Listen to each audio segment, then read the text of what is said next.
సంవత్సరాల అరచకాల మీద ఒక బుక్ రాయనున్నా. నేను తప్పకుండా బుక్ రాస్తాను, రిలీజ్ చేస్తాను.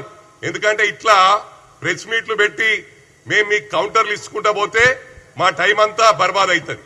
అందుకు నీ బుక్ రాసి ప్రతి ఇంటికి కడపకు ఆ బుక్కులు సరఫరా చేసే బాధ్యత కాంగ్రెస్ పార్టీ తరఫున నేను వహిస్తానని చెప్పి కూడా ఈ సందర్భంగా తెలియజేస్తా ఉన్నా. ఒకటి గమనించాలా, ఇలా ఏ ఊర్లో పోయినా అరుగుల మీద కూర్చుంటారు, చెట్ల కింద కూర్చుంటారు. వాళ్ళు ఆడవాళ్ళు, పెద్దవాళ్ళు, ముసలి వాళ్ళు ముచ్చట పెట్టుకుంటారు.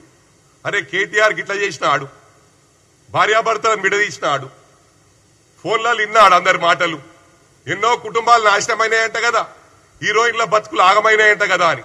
అది రాని చరిత్ర అని చెప్పి ఈ సందర్భంగా తెలియజేస్తా ఉన్నా. మరి క్రైమ్ గురించి నీకు మాట్లాడే అర్హత ఎక్కడుందని చెప్పి ఈ సందర్భంగా తెలియజేస్తా ఉన్నా.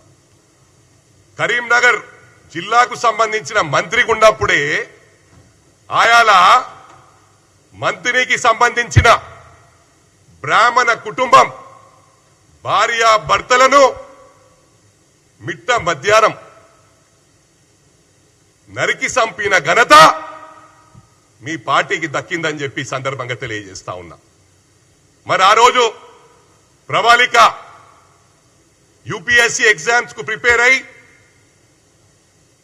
పేపర్ లీక్ అయిందనగానే మళ్ళీ ఎగ్జామ్ పోస్ట్పోన్ అయిందంటే తట్టుకోలేక సూసైడ్ చేసుకుంటే ఆయన నువ్వు మున్సిపల్ మంత్రిగా ఉండి షాడో ముఖ్యమంత్రిగా పనిచేస్తూ ఏ ఎంక్వైరీ చేయకుండా, ఇన్ఫర్మేషన్ తీయకుండా గాలికి నరం లేని నాలికి అంటారు.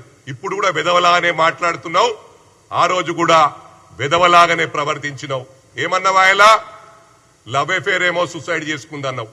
అంటే ఇంత గాలికి మాట్లాడే వెధవవు వేరే వాళ్ళ గురించి మాట్లాడే నైతిక హక్కు లేదని చెప్పి సందర్భంగా తెలియజేస్తా ఉన్నా. ఇవాళ ఒకటి గమనించాలా, ఆంధ్రాలో వైఎస్ఆర్సీపీ వాళ్ళు భయప్రాంతులయ్యి కొంతమంది విదేశాలకు పారిపోయినరు, కొంతమంది రాష్ట్రాలను వదిలిపెట్టి పారిపోయినరు. మా లా అండ్ ఆర్డర్ ప్రాబ్లం ఉంటే ఇవాళ మీరు ఇట్లా మాట్లాడుతున్నా అని ఈ సందర్భంగా తెలియజేస్తా ఉన్నా. ఇవాళ కాన్వాయ్ల గురించి అడుగుతా ఉన్నావు.